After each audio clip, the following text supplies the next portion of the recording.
But let's see what our little man, Bellular, not so little, I don't know if he appreciates me calling him little, has to say about gearing out solo. Are you a player who has no friends? Are you a player who just happens to like going hard and going solo on your own? You're a single guy. Well, this advice is for you on how to gear out.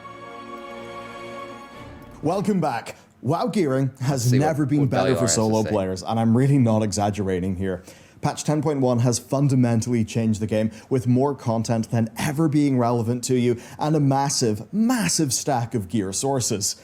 And also, I've got another killer new source of gear that has totally went under people's radar. Gearing out has completely changed. Much of this, of course, is backed up by the new upgrade system, and I'm not going to fully re-explain it here again. Yeah, I would wait too. I'm not going to buy it off the... But for the purposes of solo gearing, here's the TLDR. All new gear can be upgraded. Every bit of content in the game drops flight stones, which are a bit like justice points. They've got no acquisition cap. Better upgrades need crests, though, where whelpling crests are pretty damn common, while drake crests are a good bit less common, mostly being from weekly sources. And now that you know that, let's get stuck in. First with a special announcement. I've already got a couple Drake debut game, The Pale Beyond, has got massive news. From dailies. We are part of Ludinaricon on Steam from May the 4th to the 8th. Number 1, we're on sale, 10% off. Good, Sam, Number 2, during the event, you can play the game for free, and now import your save from the free demo into the full game during these next 4 days of the event, so you won't need to replay the prologue once you play the demo, which people tend to love, and then buy the game. Reviews. 3, we've dropped a big update. It overhauls the game's difficulty. We now have classic mode, which is what we shipped with, normal mode, which is rebalanced and I think more fair, and then hard mode, which on the basis of our rebalancing is, the only mode to play is hard mode. And with how Pale's content is, with like what happens to characters, if you had a perfect or near perfect run the first time you played the game, then absolutely give it a shot on hard. You will see more and different unique character content depending on who lives and dies. Recent reviews, by the way, have been between 93% and 94% on Steam now that some of those launch quibbles have been fixed, which we're thrilled about, and the game's never been better. So to hit it up and get the 10% off during this event, click the Steam link down below, and that discount also applies to our digital art book and soundtracks. Okay, the first thing for you to know, the game tracks your highest item level in any given slot account-wide. If an upgrade that you're making is below that highest on that slot item level on your whole account, then it will cost half of the flight stones, right? 50% discount. For example, my main has above 400... So by getting a big piece of gear from Raid, you get a discount on all the other gear. Item level in most slots from the last season. And that means I can catch up my new characters with extreme ease. And also, wasting crests isn't a big concern, because on a single character, if you're upgrading an item in a slot that you've already got a higher maximum item level for, then it won't actually cost a crest. First up, the 10.1 campaign is worth doing. It drops a bunch of Explorer gear. This will have a fairly low item level, like 376 to 382, but of course you can upgrade it with Flight Stones, with Explorer 8 out of 8 gear being item level 398. And you basically get one bit of gear for every clothing slot on your character for doing the initial campaign, so I really recommend doing that campaign on your alts just to get that quick injection of gear. And, of course, with the Flight Stone discount, this is a terrific starter boost for any new characters or alts or maybe even a new main. So that's a great injection of Explorer gear just from doing the campaign. You'll also get a bunch of Flight Stones for upgrades and Niffin rep, which is totally Someone was asking me yesterday, I think, I forgot who it was, asking me about what item level I prefer to get in the raid, in our normal raid next week. I told him probably 400 plus. At least, right? That just makes sense. 400 plus. And he was like, okay, I got to get gear. And I was like, dude, just get this gear and upgrade it. 398 all over the place. You just need a couple pieces that are higher than that, and you'll be 400 in no time. Okay, the plan. What If you now? didn't play last patch, you as could catch per up in a usual in World second of Warcraft, with we this want to stuff. focus on increasing our item level generally as much as we can before we're doing those big weekly sources of gear, because in many cases, the quality from the weekly sources is dependent on what you've already got. And that means our first question is, what are our repeatable sources of gear? Patch 10.1 introduces Farak Assaults, Zarlek Cavern Zone, and it updates many Everyone of keeps saying the it introduces launch... the assaults, but I have not seen an assault. I think the assaults don't drop till next week. I mean, he did say 10.1 does, but it's not week 1 of 10.1. Week 2 will bring that other shit. World content gear sources to actually match or be in line with patch 10.2. So I guess he wasn't wrong. I'm just It being generally won't impatient. be as good, but it is relevant. And what that means is that, say, the Obsidian Citadel Assault and the Ascara Feast and the Great Hunt, those actually drop 10.1 items. They drop Flight Stones and even Crest Fragments, which can be turned into crests that you'll need for upgrades. Don't worry about NPC locations, by the way, for any of these things. It's all tutorialized in-game via the initial campaign. And for your alt characters, like, nothing is locked. You can just fly down to the cavern and get going. So our first goal is to get all that Explorer gear, and our first repeatable source is Dragon Isles World Quests. Yeah, you can just do a scan of the regular Dragon Isles World Quests. You'll see ones that drop Flight Stones, some that drop Whelpling Fragments, and some that drop Explorer gear.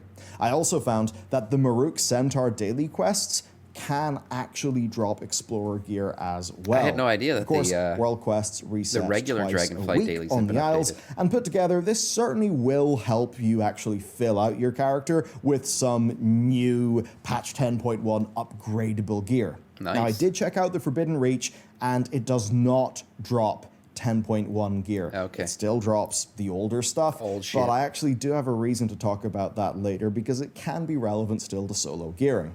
If you get the ring, let's get to the new content though. The Zarlek Cavern has a wide array of gear sources, ranging from repeatable to weekly. Now, the repeatable cavern content can drop both Explorer gear, very commonly, and a bit less commonly, Adventurer gear. Now, as with other zones in the game, there are rares and there are treasures. And this time around, they're very similar to the very successful patch 10.0.7 design, where they all show up on your world map and they have enough health, I think about 14 million baseline, that means that they don't die super quick and you can reasonably get to them. And it ends up leading to a fairly flowy, almost timeless Isles feeling gameplay pace that works out really well. Now, while you're flying around all this, you'll actually see public events that spawn in. These are similar to Fates in FF14 or the world events in Guild Wars 2. They appear in your map, denoted by a marker, 60 seconds before they begin, and they're designed for a few players to take on together. You don't need a group or anything, though, it's all just world content. Now, these drop everything you could want. They drop gear, they drop Flight Stones, and very importantly, fragrant coins. But more on those later when I cover the upgrade strategies.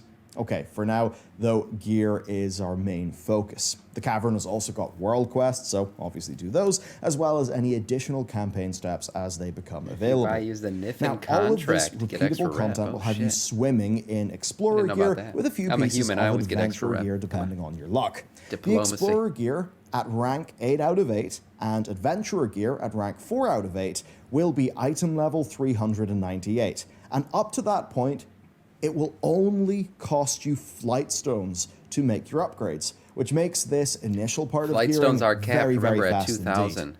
So, now that you know all of this general it's content... not that you can't get more than 2,000 in a week, but you can't hold more than 2,000 at a time. So if you're getting close to that cap or you're capped, don't do any more shit and spend some of it on whatever. By the way, is what you do for Flight Stones. And how to quickly get a strong baseline of the new upgradable gear. Let's then talk about moving beyond item level 398.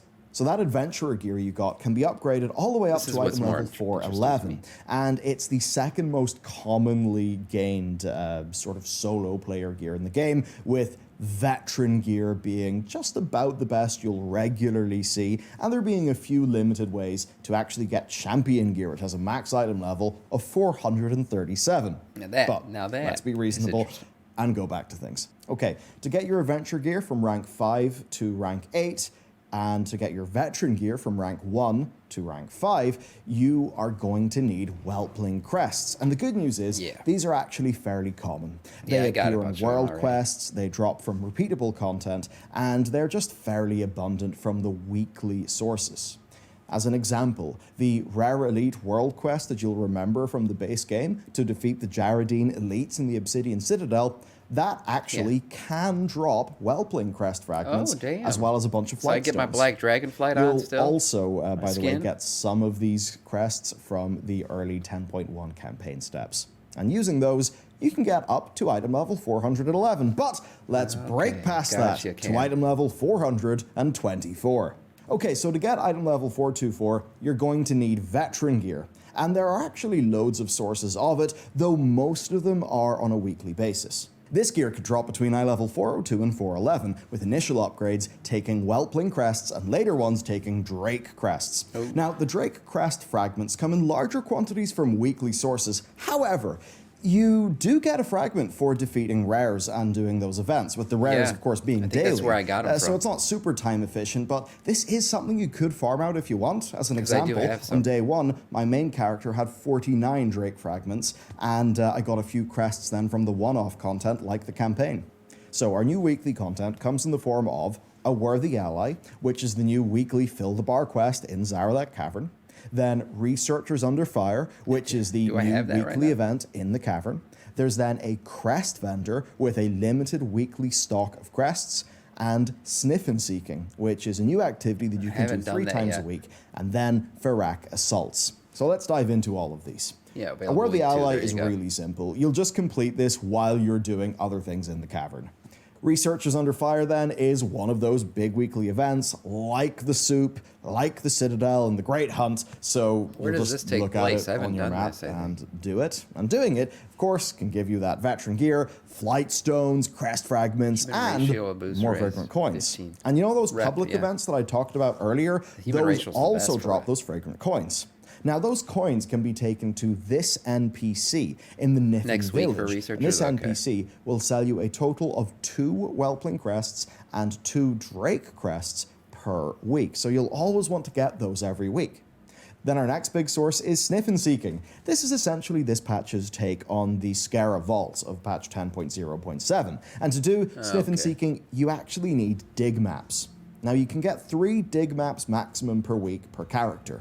You get one of them for free, you get another one for completing a Worthy Ally, and the final one is purchased from the Barter Vendor. The Barter Vendor, you'll run into him when you're just going around the Zaralek Cavern in the Niffin Village, and all of those different items that you use to actually buy things from the Barter Vendor, they just drop from doing Zaralek Cavern content, so there's not too much extra to go into.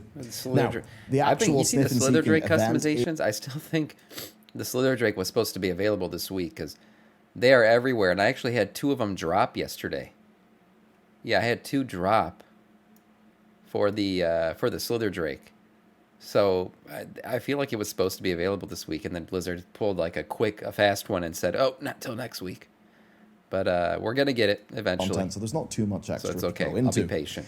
For now, the actual Sniff and Seeking event is basically a kind of treasure hunt, puzzle room thing. You'll explore a bit, solve some problems, and open a variety of chests. These chests can drop gear, as well as flight stones, crest fragments, and other useful materials. That's a lot of gear, but it does not stop there, because we've got to talk about Farak Assaults. These also drop veteran gear up to item level 411, and there's a few weekly sources within the Farak Assault feature. So we've got a weekly world quest, a weekly loot chest, and a weekly mini-boss, all of which can get you good crests, veteran loot, and that weekly mini-boss actually guarantees you a full Drake crest as well.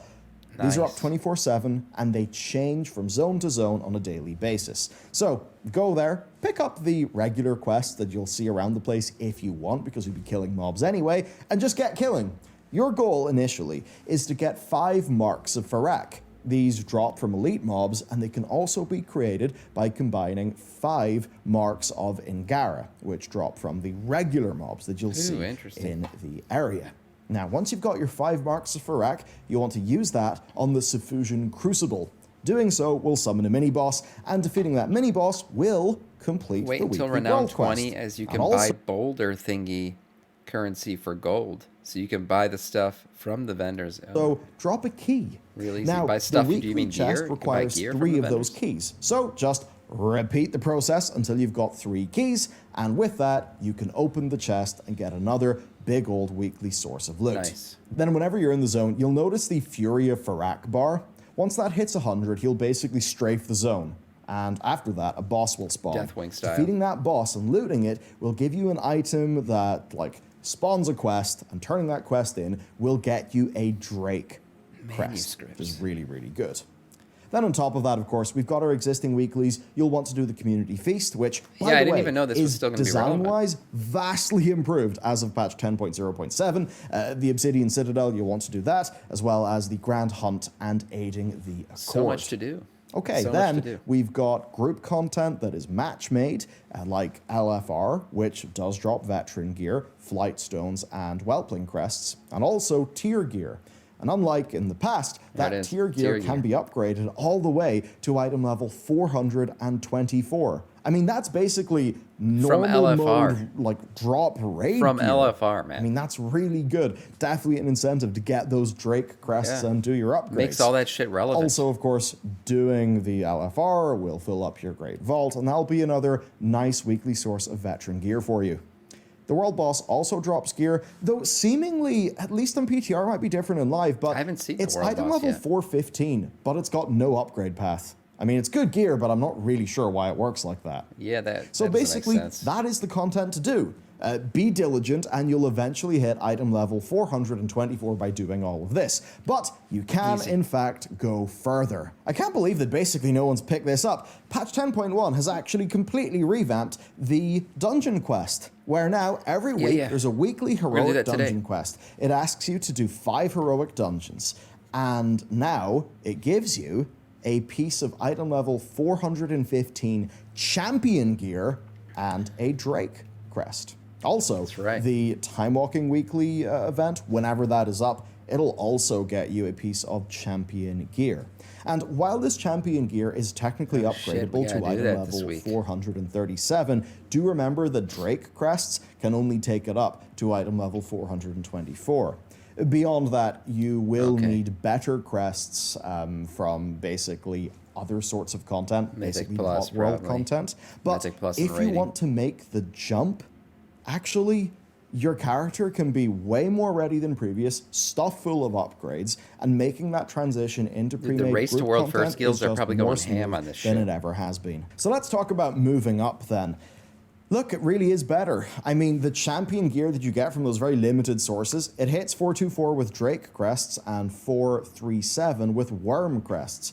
Now, if you'd like to get all of your gear to item level 424 faster, then you can, of course, farm more Drake crest fragments Farm it out. by killing normal mode raid bosses and then doing Mythic Plus dungeons from +6 to +10. And I say that because this is a very achievable Comes super thing, rare on right? me, yeah.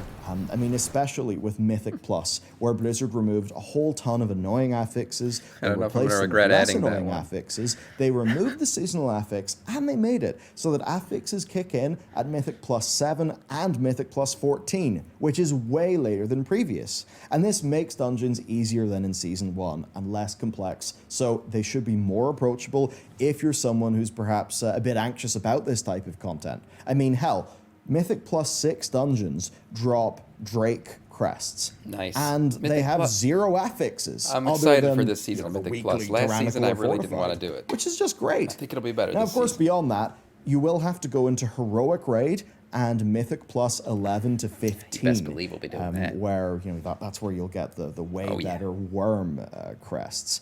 Now, on that, I mean, the Mythic Plus still is easier. Mythic Plus 13 only has is. 1 affix right now, whereas in Season 1, it would have had 3, including the Seasonal of Thundering, which there's right. no equivalent of this time round. Anyway, if you want to do that, you will get those 3K worm this crests, and season. those will take your champion gear up to eye level Yeah. 437. Now, of course, if you're doing Heroic Raid and this higher Mythic Plus, you'll be getting better gear anyway. We'll be doing that. Yes, can be brought up to Gear in the hell 437 out. with Worm Crests, but also, if you can end up getting Aspect Crests, you can get that gear up to item level 441. Never know. Okay, a few things to round us off with. I got Crafted Keystone gear. Master last Here's season. the TLDR. Even though I didn't For care to do it. 150 flight stones, you can purchase an item called an Enchanted Flight Stone. This is used by enchanters to make a Titan Training Matrix 5, which, unlike the Titan Training Matrix 4 of patch 10.0, has no RNG component to it. And using that's this, good. the regular crafted gear can be crafted to a maximum of eye level 395. A full set of that, or at least a few pieces of that, will be really useful. 395, right? come on. Because let's just my say blood you've flowing got here. that one The hell's slot, you just 395 can't gonna find do? any drops, you can fill it in with some crafted gear.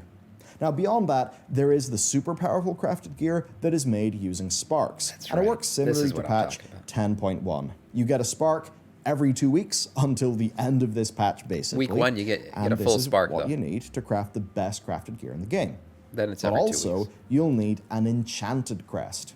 And these are this season's equivalent to primal infusions. And they're Yeah. made by enchanters using the same crest that I've been talking about in this video. And the way this works is the enchanted Whelpling's crest can set crafted gear to a max item level of 408. The worm ones are 437 and the aspect ones are 447. I need that And by the aspect way, crest. you'll get a free worm crest for completing the Niffin Renown, so that's at least one guaranteed piece of item level 437 gear. And by the time you do Nice. that, you'll probably have like 2 sparks. And that would mean that you could even make a super high item level crafted two-handed weapon, which will be really powerful for your character. Okay, the only other thing to talk about then is going to get your Onyx The amulet. amulet. That is the unique ring that you can get Been there, from done patch that. 10.0.7's content. It's now, still the actual relevant, first and it probably will be campaign until, chapter of the start 10.1 raiding on campaign Heroic starts Light, off at in the least. Forbidden Reach. That's where the story of Sarkareth, our main villain, actually is developed. But anyway, whenever you go there, doing just about any of the content on the Reach gets you gear tokens and stuff. you could get that and ring also and get the gets best you stones, like, in Scarab one day. Vault keys. With these keys, you can go into the vault. Inside the vault, you can find items that you can combine together with the Onyx Amulet to make a ring that goes up to a maximum item level of 424. And especially for some specs, it is quite damn powerful for its item level. This is an option you should certainly consider if you're a solo player, and it's worth noting that while you're going around there, you can get bind on account gear tokens from just about any of that content. Those gear tokens can then be sent to your alts, which could help get them started up if that's something you're interested in. Nice. And if you're doing that on the character that you're playing, you can also get upgrade tokens that drop from anything in the Forbidden Reach, which will take that gear up to item level 395. But the Forbidden Reach which, doesn't drop I mean, any, considering that Explorer 8 out of 8 gear is item any, like, level crests. 398. Like, That's what he said that early in still the is a video, so very keep that in relevant mind. option. So overall, You'll just then, be here doing the Onyx what we Amulet can stuff, see basically. is that the solo gearing process has got so much more content in it, so many more options. And That's what Blizzard it have gives you, done this in such a options. way where That's the nice patch thing about this patch. 10.1 doesn't erase patch 10.0's content. So it actually feels like this is an expansion that will build upon itself Yeah. as time goes on, rather than soup have is still a relevant, patch the world replace quests are a still large relevant. continent with a It's not- smaller single zone that you'll just be doing all your stuff If in. anything, they're more relevant now than they were before. And I then, wasn't of course, doing world because quests, the now I'm upgrade gonna do 'em. system, your I on-ramp want to my, that pre-made my group crests. content is just so much more smooth and achievable now. I think this is a humongous win for the game. And with that, I really hope you found this video useful. I hope it demystifies things and helps you out. If you want to check out another 10.1 guide that I think you'll find super interesting and super useful, you can check this one out. And of course, between May the 4th and May the 8th, you can get our studio's game, The There Pale it is. Beyond, for There it is. 10% off. 10% and off. if you want to try it for free, you can grab the demo that's available during this event, and you can transfer your saves to the main game if you decide to purchase it, which means you don't need to replay any content. And that also comes with a game update that Wonderful. revamps how difficulty works. And that's on top of all the other work that we've done, like ultra-wide support via just creating more art assets and a bunch of other great stuff. So, Great. thanks for your support. And check out that link below. No, And I'll Bellular. see No, you no, next no, time. no, no, no. Thank you. Thank you for the content. Great stuff. The gearing system right now, I think, we just started in it, but I love the way it just gives you options on how to get gear and get good. So there you go. Nice video from Bellular.